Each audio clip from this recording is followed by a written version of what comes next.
Okay, Gaurav. So the first question that I'll be telling you, the first query that I have for you is, so did you apply for just OD or had you also applied for HR and you could not clear the cutoff? No, sir, I applied only for OD. Okay, so just for OD.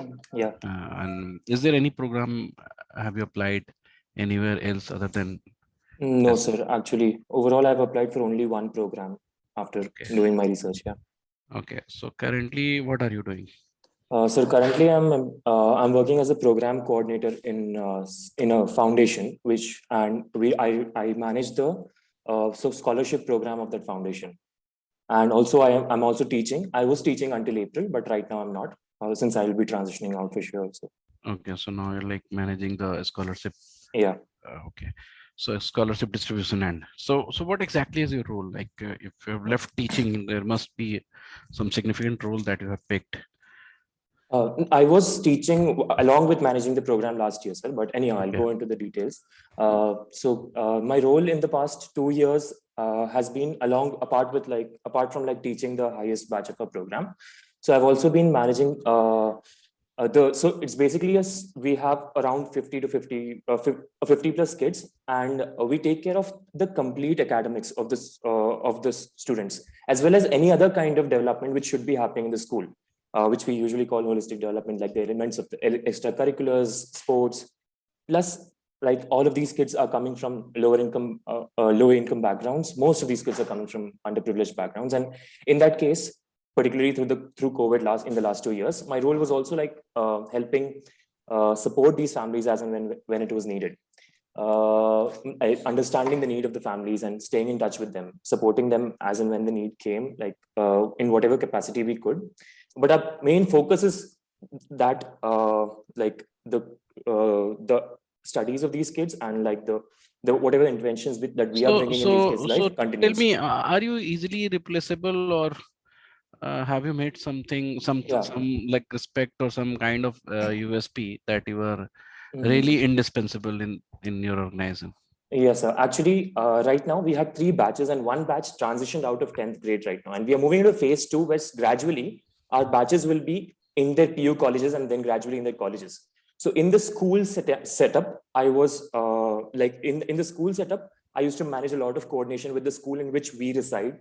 We are functioning in a school, so managing the coordination with them and in the school setup. But right now, since we'll have only two batches in the school, the team, like with my going away, and in this month, I'm handling the whole handover process, and it is a long process, and with parents, with the school staff, with the I students, just all of ask that. that are you indispensable in your organization or you can be replaced very easily from some other I resources? wouldn't say either, sir, and it's not see, because there were two of us working in the team in that in the program, in the whole of managing of the program.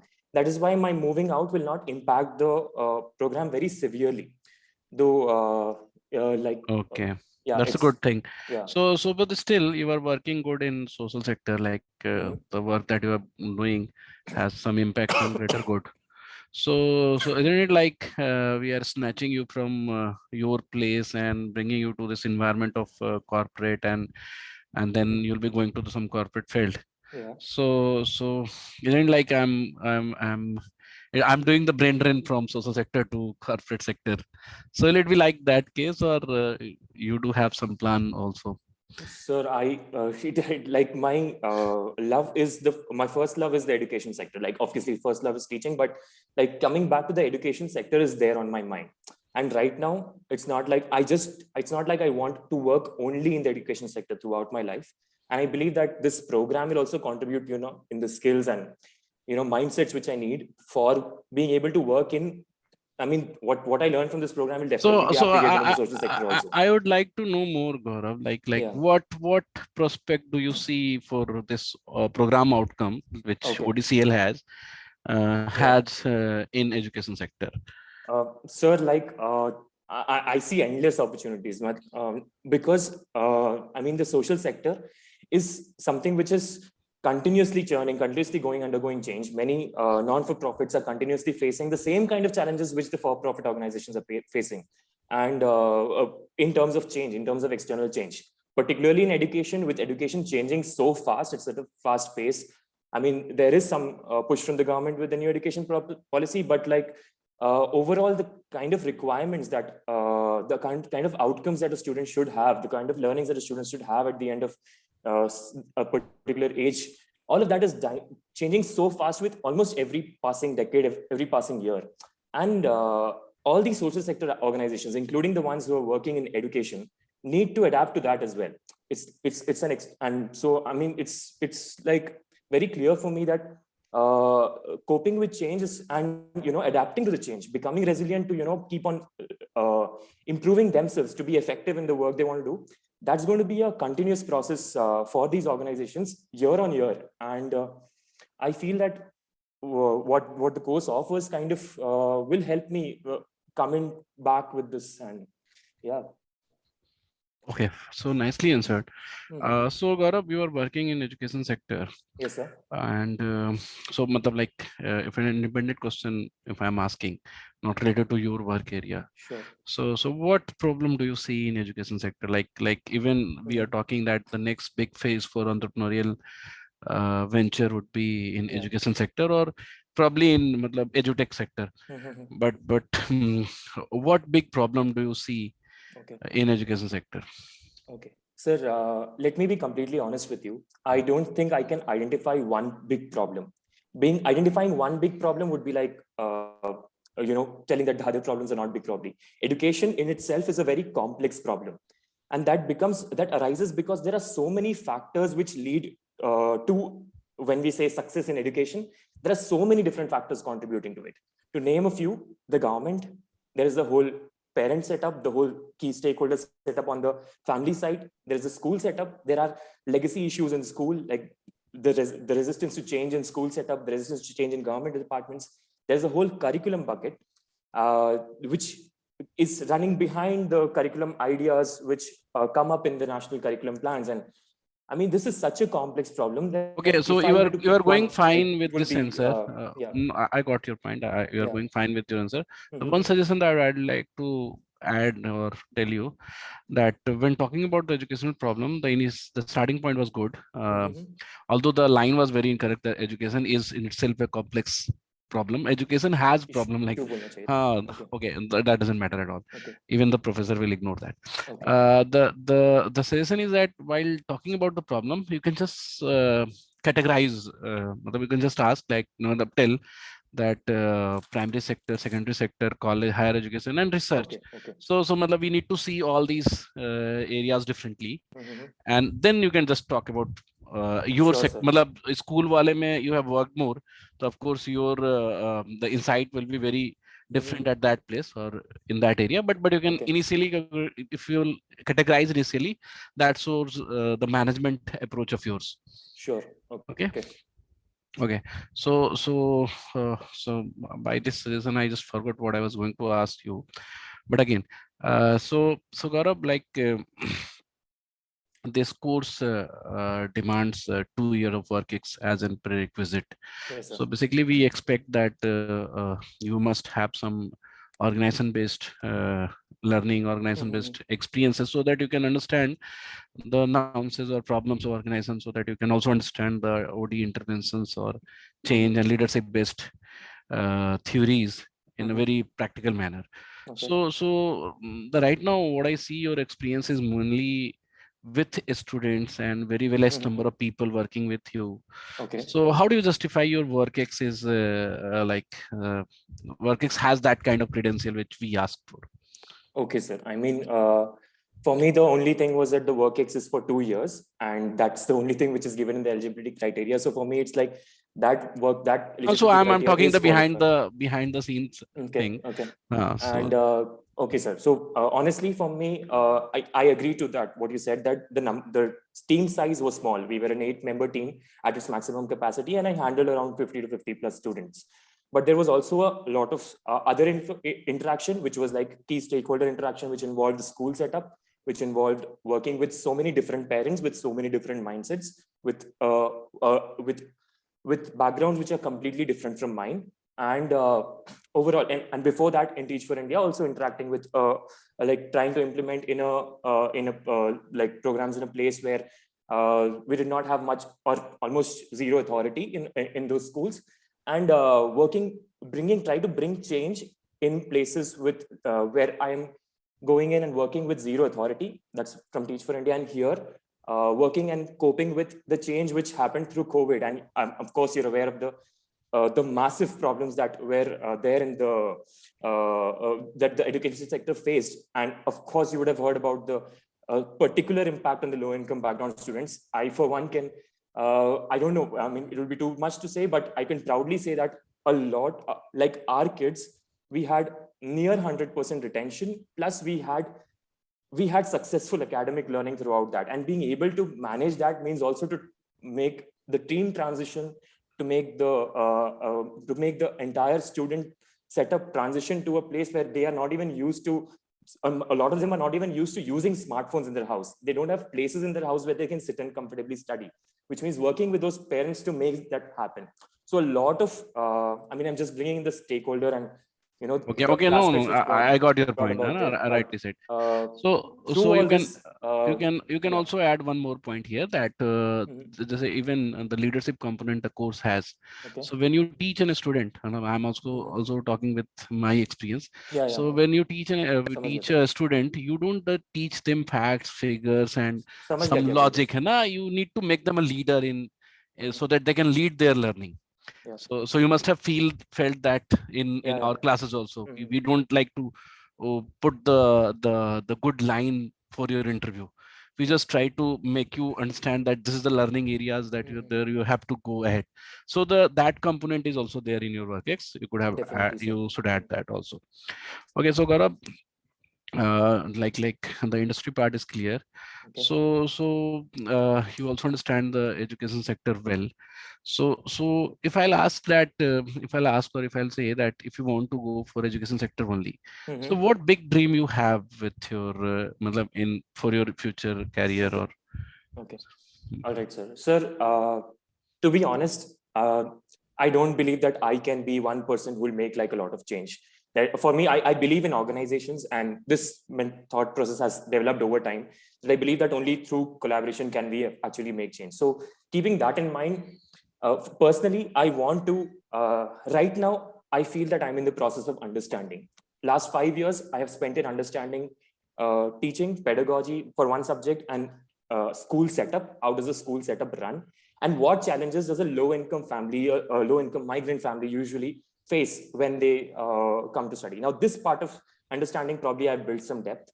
Now, going forward, I want to build depth in understanding how do large-scale systems work? How does government work? How does policy implementation work? How does that formulation work? And also to understand the whole aspect of large-scale NGOs. A lot of times, large-scale NGOs are seen as not that effective, and large-scale interventions in education, by the time they trickle down to the grassroots level, they lose their effect. And that is what I want to understand, like what is happening in that whole at a larger systemic level. And that's broadly my goal right now. I mean, what I will do in the course of it, of course, I'll be contributing to the best of my capabilities to whichever organization I work in. But personally, the goal is to understand. okay. So Gaurav, like you have written in your basket that you are a computer engineer from Yeah. NIT Puducherry. No, NIT, which NIT? NIT Puducherry, sir. NIT Puducherry. Okay. Yeah. So okay, matlab like I do have two questions in this one question only. Mhm. That what impact of technology have you seen on education, Mhm. and what application do you see that it can be used or it should be used in order to make that significant change in educational or quality delivery of education? Okay, sir. Two questions are here. So first is, what impact of technology have I seen? Hmm. Now, impact of technology, which I have seen, has definitely been way more in the last 2 years, where we were transitioning online. And I believe if it were not for smartphones, if it were not for the tabs, if it were not for the whole Google Meet, Zoom infrastructure, which is there for us to use, I feel that those kids would have not got a proper education in the last 2 years. I can say that with a lot of like almost like near certainty, because I've seen kids on the same income level in different schools and how it has impacted them and where they are right now. The huge gap to grade that is there with these kids as they're coming back to school in this academic year and the end of the previous academic year. Now,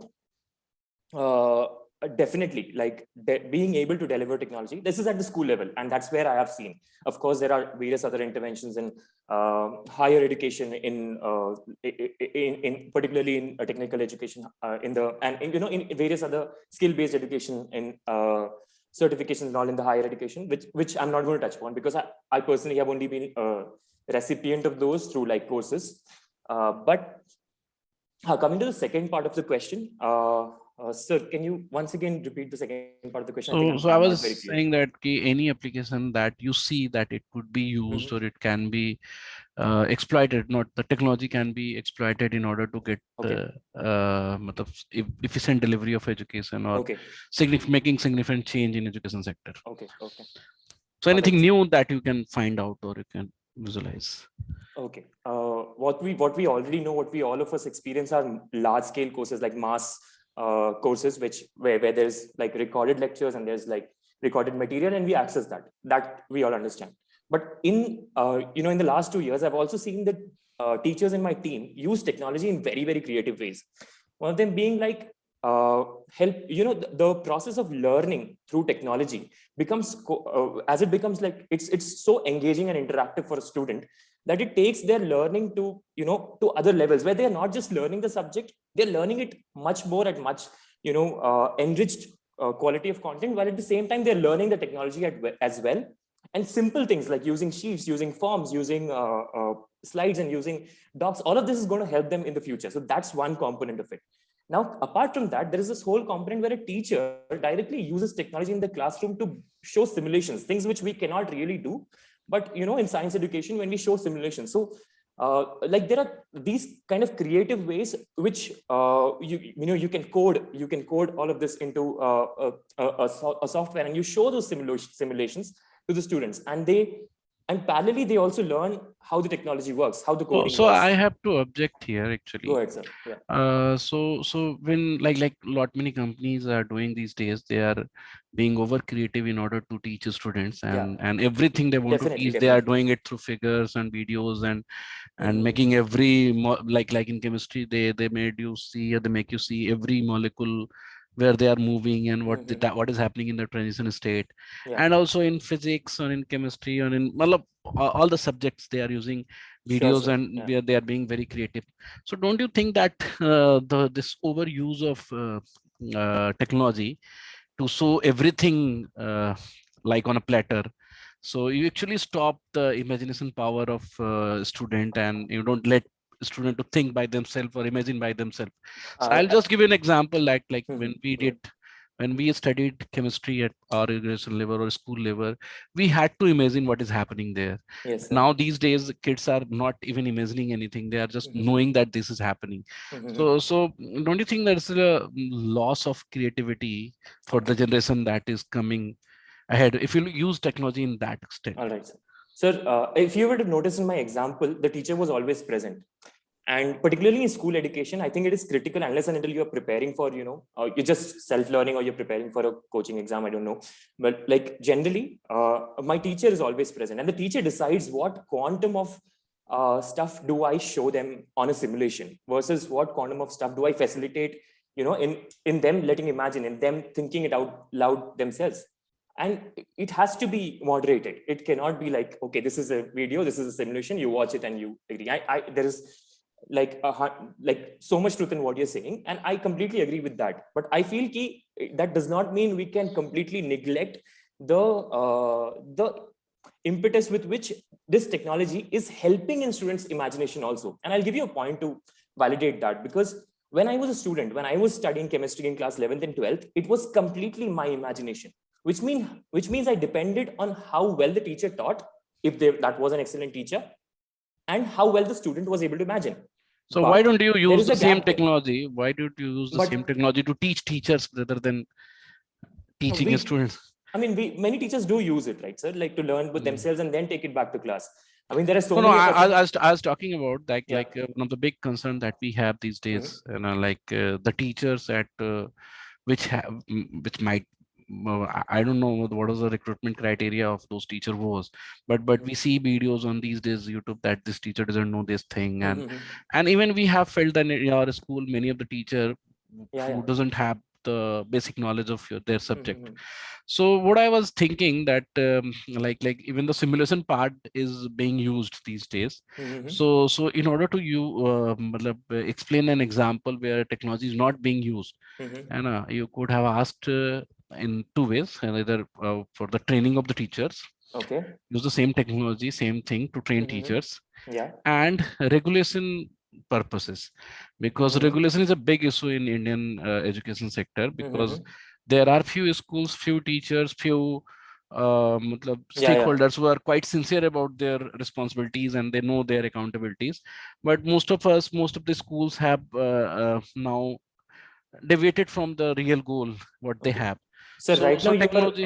not asking, right? You're giving suggestion, no? हाँ, I'm No, giving I'm suggestion confused exactly. with it. Okay. हाँ, I'm giving suggestion. I'm not Mm. asking actually. Yeah, तो मुझे लगता है कि मतलब if you'll use technology to regulate yeah. education system, this will be a big change. Ji You know, sir. because using technology is a choice. मतलब you cannot force a teacher to use technology because he has not been Yeah. trained to, or neither their Yeah, yeah. KRA suggests that. But if you'll regulate teachers' activity or schools' activities or all those processes with technology, it can create a big impact because it will be working all over India. Yes, sir. Okay. But I think I interpreted the question as technology use in teaching, not education. तो मेरा Of course, full teaching okay, language चला okay, गया. अच्छा चलो मैं चलो confused हाँ हो गया मतलब था. I okay, कोई think. बात नहीं, Yeah. नहीं नहीं ठीक है, मतलब ये पॉइंट जनरली लोग नहीं कैटर करते, Okay. but Okay. this is a big thing that we can do. Yes, sir. Our second point was like what I was trying to tell. The imagination part, which I was talking about. Uh, okay, leave that. Matlab, you were quite right, but you can have the both side in your answer rather than fighting for one particular aspect that you were talking about. Okay. Like it will it the thing that you said that it can be moderated, but it cannot. Matlab, there's no limit of creativity in like the Baidu did and many other companies are doing these days. They are making everything visible.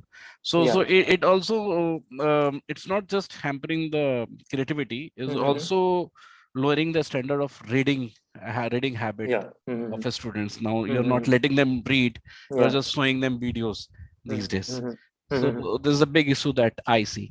Okay, Okay. so again, matlab, the next question is like in similar line. I'll be asking you the advantage, but again, I'm giving you suggestion before your answer come.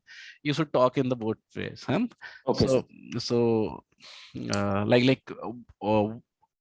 what is AI for you? Okay. What is AI for me? All right, sir. My understanding is very rudimentary. I'll be completely honest there. My understanding of AI is systems which are like computer programs which are able to learn by themselves and are able to act accordingly as they learn by themselves. I mean, this can be. Okay, okay. So So that's. now these days, many companies or many entrepreneurs, tech entrepreneurs Yeah. are coming things like this training module has Yeah. prepared with the help of AI, and like AI is they are trying to use AI. I don't know, even sometimes they use it like buzzword. And actually, there is no AI in their system, but they still call it. But what Okay. advantage do you see a, of AI in education sector? Okay, honestly, like I'm going to be thinking from scratch right now, and Okay. uh, okay, one thing which I am seeing is, can the work of teachers be made easier? And I'm thinking of this in terms of things like corrections, and I'm just talking about teaching Hmm. here. Like one thing is corrections, and if the system learns by itself and learns to correct papers, then the process of giving feedback to students might become better, and it learns over time, and slowly that one part of teaching which many teachers don't enjoy in my experience can Hmm. probably be taken away from the teacher and can be it does not involve has that much human component also and can be delegated to a software. That's one thing which Okay. I'm seeing. Okay. Good And enough. yeah, Good enough. So thank you, Gaurav. okay. So it has been nice talking to you. All right, sir. We'll